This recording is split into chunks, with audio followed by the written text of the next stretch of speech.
Yo guys, what's up? It's Adam here. I can't see the guy. Welcome to this video. For those of you that are new to my channel, I've been talking a lot about my mental health and all my past experiences on different antidepressants and different medications which I've tried for my mental health. If you're new to my videos, I suffer from depression and bipolar, and yes, I do currently take medication for my condition. But I want to go back and talk about the fifth antidepressant which I tried, Citalopram, also known as Celexa.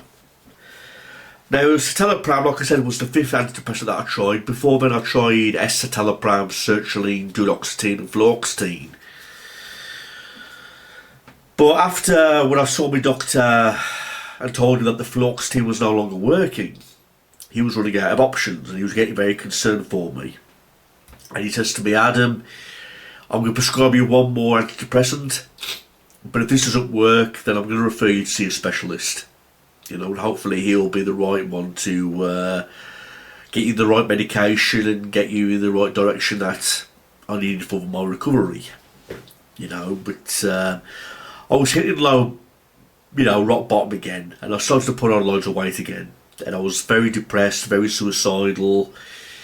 The fluoxetine helped for about a year, but it soon weared off. I don't even think I was on it for about a year. But there was a time, where the fluoxetine just simply wasn't working anymore, and all I was feeling was the side effects. Because the one side effect I got from fluoxetine was blurred vision and dizziness, and it was very severe.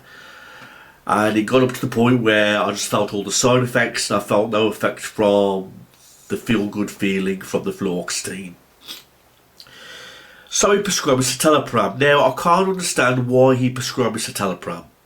To cut a long story short, it's an SSRI, a selective serotonin reuptake inhibitor, and it's considered the weakest one.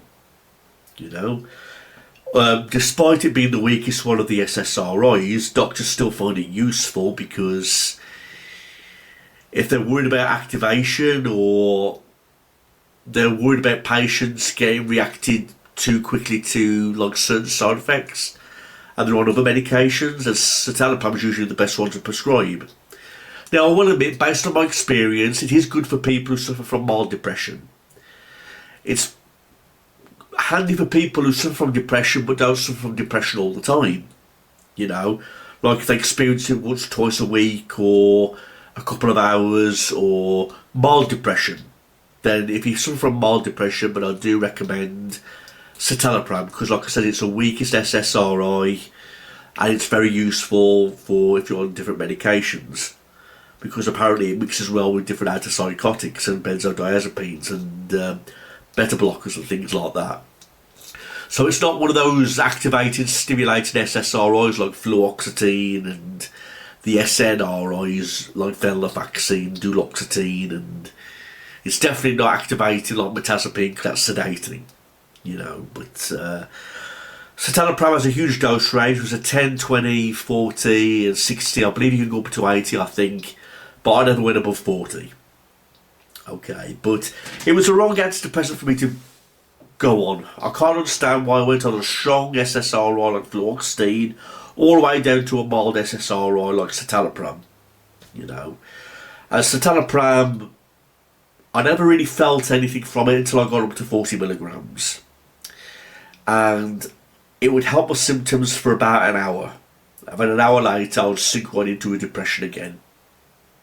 So my depression, I know what I suffer from now. Like I say, I'm bipolar and I suffer from depression, and I'm on aripiprazole and venlafaxine for my condition right now. The strongest SNRI is venlafaxine, and I take that today along with an antipsychotic known as aripiprazole or Abilify. But citalopram is only useful for people with mild depression, and of course it wasn't strong enough for my depressive symptoms. The 40 milligrams helped me for about an hour, and then after an hour I was sinking into depression again. And I started off at 10 milligrams, then 2 weeks later my doctor moved me up to 20 milligrams, and then after that I was moved up to 40 milligrams. And I didn't go any higher than that because I went to my doctor straight away after about 6 months after being on citalopram 40 milligrams. I said to my doctor, look, this isn't working. None of these medications are working for me. I'm really worried. And that was when he referred me to go see a specialist, a psychiatrist, to see if we get to the root of the problem, because I was failing all the antidepressants that my doctor was prescribing to me. I failed Citalopram, failed sertraline, failed duloxetine, failed fluoxetine, and now I failed citalopram. That's 5 antidepressants he prescribed to me, and I failed all 5 of them. And I was getting really worried. I was getting worried up to the point where I started crying at night because I was really worried about my future. I was really worried about my condition, about when my depressive symptoms used to take over for no reason. I'd feel sad for no reason. I'd wanted to end my life because I was so sick of feeling down all the time. Continuously negative thoughts and feeling suicidal, and my depression was getting really severe up to the point where I was getting severe migraines, and the citalopram just simply wasn't helping me. Now, I know people who have been on citalopram and it's worked wonders. In my opinion, if you're taking citalopram and it's working for you, you're lucky, you should probably stay on it. But if it's not working like you did with me, go see your doctor about it straight away. I mean, give it like 2 or 3 months to try and work. But after 3 months, if it doesn't work, think about getting the dose upgraded. If not, try another SSRI. Because, like I mentioned, it's the weakest SSRI, but doctors start to prescribe it. It's a very common antidepressant to be prescribed. And it's very well prescribed in teenagers as well with depression. It's good for a starter for someone who's suffering from depression or anxiety. So if you're being prescribed an antidepressant for the very first time, then citalopram is always one to use. Start off with the weaker SSRIs and then work your way up to the medium strength ones, and then the strongest ones if necessary. That's just my general opinion. But it was a wrong antidepressant for me. It didn't help me in the slightest, not until I went up to 40 milligrams, and then there was no point in going up to 60 because my symptoms were just getting so severe, and my doctor was worried about me. He took me to go and see a specialist straight away. And that's when I'll be talking about the 6th medication that I'll be trying, the aripiprazole or Abilify. And that's a medication I still take this very day. So, but things did not go well for me from there. My life went downhill, and I'll get to that in future videos as to what happened. But citalopram, excuse me, I've got a cold. But citalopram, if you've been prescribed it, do know that there can be side effects like dizziness, feeling hungry, blurred vision, just like dizziness and stomach cramps and just the obvious ones, but a leaflet explains like the full side effects that you can suffer from. But like I say, it's a very common antidepressant to be prescribed, and doctors still find it useful to this very day to prescribe to people who are starting off on their first antidepressant. And I do recommend it for people with mild depression because it's like a weak supplement, for weak depression. But with that being said, it can be effective with people who suffer from major depression. If you're taking citalopram and you feel like it's not strong enough, but you feel like it's the right medication and you don't want to try extra dose, talk to your doctor about going to escitalopram or Lexapro, because it's made by the same company. But it's like a more stronger version of citalopram. Silver videos.